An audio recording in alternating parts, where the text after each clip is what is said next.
Pakistan express 45 up Multan cantt railway station के platform number 3 पर आ रही है। ये ट्रेन आज 3 घंटे 50 मिनट लेट है।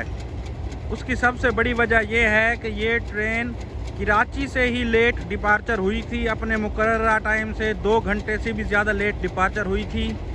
तो रास्ते में रात को धुंध फोग स्मोग होती है, जिसकी वजह से कम रफ्तार में आ रही थी। अब धूप निकल आई है, दिन का टाइम हो गया है सुबह का, तो माशाल्लाह अब रफ्तार ठीक है। तो ये जो है बड़ा रास्ता जेलम से चकलाला से होते हुए रावलपिंडी स्टेशन पर पहुंचेगी। Pakistan express 45 up. और इधर ये खूबसूरत पावर PHA 28309 भी खड़ी है, आपको वो भी दिखाता हूँ। ये देखें,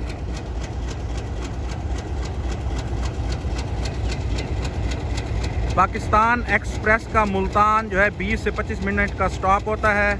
वाटर रिफिलिंग की जाती है, ड्राइवर चेंज होता है, स्टाफ चेंज होता है, उसके बाद जो है ये ट्रेन डिपार्चर करती है।